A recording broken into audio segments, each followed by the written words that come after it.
kami berdiri di hadapan Tuhan. Kami memandang akan wajah-Mu untuk memohon belas kasihan Tuhan memberkati masing-masing kami. Kedua terbesar dalam kehidupan kami, yaitu Bapa bersama-sama dengan kami. Lewat firman-Mu yang akan membentengi kehidupan kami, memberkati kami semua di dalam kehidupan kami sehari-hari. Kami diberkati di waktu pagi, kami diberkati pada waktu siang, dan kami diberkati pada waktu malam. Terima kasih banyak Bapa, kuasa kami dengan Roh Kudus-Mu ya Bapa, sehingga kebenaran firman Tuhan memberkati, melindungi kami semua. Terima kasih banyak Bapa untuk semuanya. Dalam nama tangan kasih Tuhan Yesus Kristus kami berdoa. Amin. Cuma diundanglah kembali untuk duduk.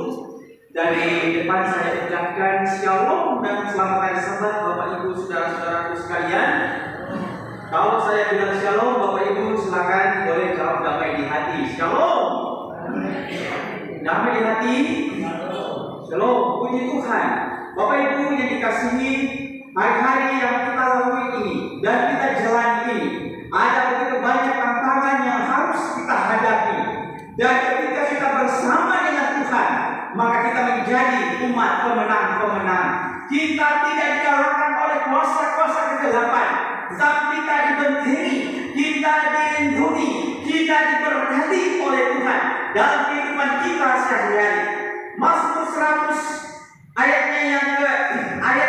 Mazmur 100 ayatnya yang kedua adalah merupakan ayat bersahutan kita yang sudah kita baca Bapak Ibu saudara-saudara sekalian, yang mengajarkan kepada kita untuk senantiasa mengadakan pembaruan kehidupan kita kepada Tuhan dengan berkata, Mazmur mengajarkan kepada kita beribadahlah kepada Tuhan dengan sukacita, datanglah ke hadapannya dengan sorak-sorai.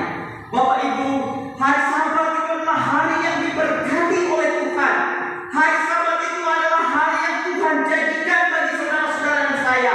Itulah sebabnya hari Sabat kita harus datang beribadah menyembah memuliakan Tuhan dengan bersukacita, dengan bersorak-sorai. Karena hari Sabat adalah ada berkat spesial, berkat rohani yang Tuhan mau berikan bagi Bapak Ibu saudara-saudara sekalian. Itulah sebabnya jangan pernah tinggalkan hari Sabat Bapak Ibu saudaraku sekalian. Jangan pernah melupakan Tuhan dalam setiap perencanaan kita. Jangan pernah melupakan hari Sabat dengan kegiatan aktivitas kehidupan kita sehari-hari. Tetapi marilah kita beribadah, marilah kita bersekutu, memuji dan menyembah Tuhan, berkumpul dengan sesama umat Tuhan sepanjang hari Sabat untuk menyembah dan memuliakan nama Tuhan.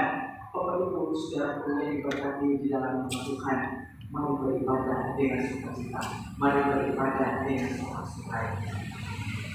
Jangan lupakan Tuhan dan tinggalkan Tuhan pada hari Sabat.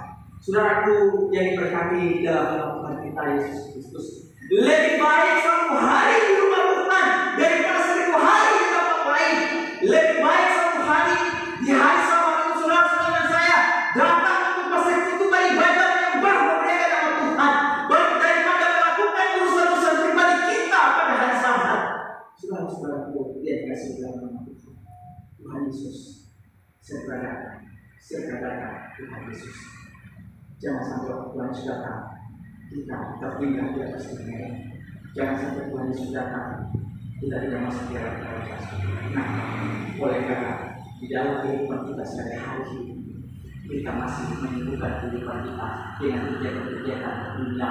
Kita melupakan ibadah, kita memandang enteng itu ibadah, kita menganggap remeh itu ibadah, sehingga kita lebih mengutamakan kehidupan dunia pada hari Sabat.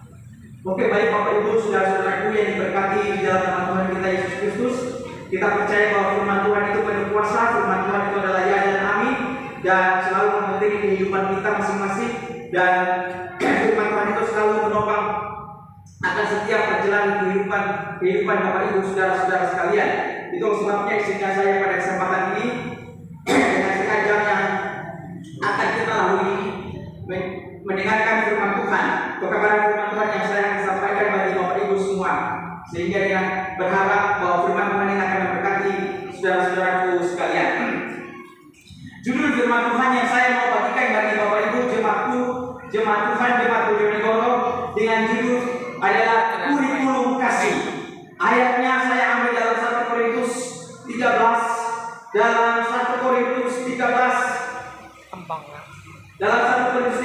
ayat 1 sampai ayatnya yang ke-10. 1 Korintus 13 ayatnya yang pertama sampai ayatnya yang ke-10 dengan judul kasih. Bapak Ibu, kalau kita baca akan pengajaran Yesus Kristus, bila kita baca keseluruhan ajaran Yesus Kristus di dalam Alkitab, baik Alkitab Perjanjian Lama dan Alkitab Perjanjian Baru, dan kita merangkumkan akan pengajaran Yesus dalam pengajarannya melalui Alkitab ini, maka kita dapati ada dua pengajaran penting yang Yesus mengajarkan bagi Bapak Ibu saudara-saudaraku sekalian. Pengajaran Yesus yang pertama yang dia mau sampaikan bagi kita adalah perintah Yesus untuk mengasihi. Siapapun saudara, kita terpanggil untuk saling mengasihi umat-umat Tuhan. Tidak memandang latar belakang manusia, tidak memandang dia dari suku mana.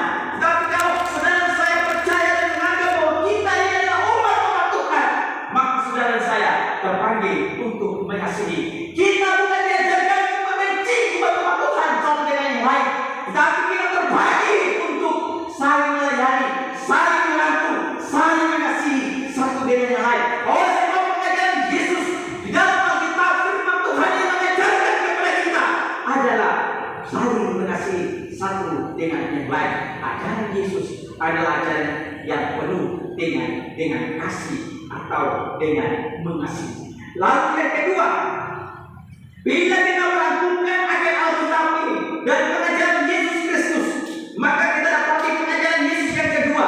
Perintah Yesus yang kedua adalah perintah amanat agung, yaitu memuridkan akan satu dengan yang lain, atau dengan kata lain, menginjil, memberitakan firman Tuhan bagi orang-orang yang ada di luar sana yang belum mengenal kabar baik tentang Yesus Kristus. Dan itu adalah tugas tanggung jawab daripada Bapak Ibu saudara-saudara sekalian untuk bersaksi, untuk menginjil, memberitakan kabar baik bagi orang-orang yang belum mengenal Yesus Kristus. Karena Tuhan Yesus tidak menginginkan agar orang-orang itu mati sebelum mengenal Yesus Kristus. Tuhan mau sebelum mereka mati, Tuhan mau saudara dan saya membawakan misi pengajaran agung Yesus Kristus bagi umat-umat Tuhan, bagi umat-umat yang ada di sana. Dan Bapak Ibu saudara-saudaraku, kalau kita lihat ajaran untuk mengasihi, kita bisa lihat dalam Matius 22 ayat yang ke-24 sampai ayat yang ke-40, Markus 12 ayat yang ke-28 sampai ayat yang ke-34, Lukas 10 ayat yang ke-25 sampai ayat yang ke-28. Lalu amanat agung untuk memberitakan Injil, kita bisa lihat dalam Matius 28 ayat yang ke-16 sampai ayat yang ke-20, dan Markus 16 ayat yang ke-11 sampai ayat yang ke-20. Kedua-duanya ini Bapak Ibu saudara-saudara, baik perintah untuk mengasihi, perintah untuk menginjil, dan dua-duanya merupakan mandat yang bersifat imperatif atau suatu kewajiban yang harus dilakukan.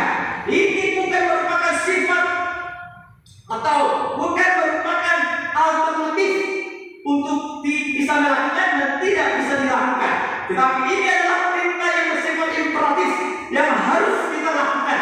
Karena saudara-saudara adalah umat Tuhan yang terbagi untuk apa saudaraku? Untuk melayani, memberitakan Injil, membawakan kabar baik Yesus Kristus, mengasihi banyak orang.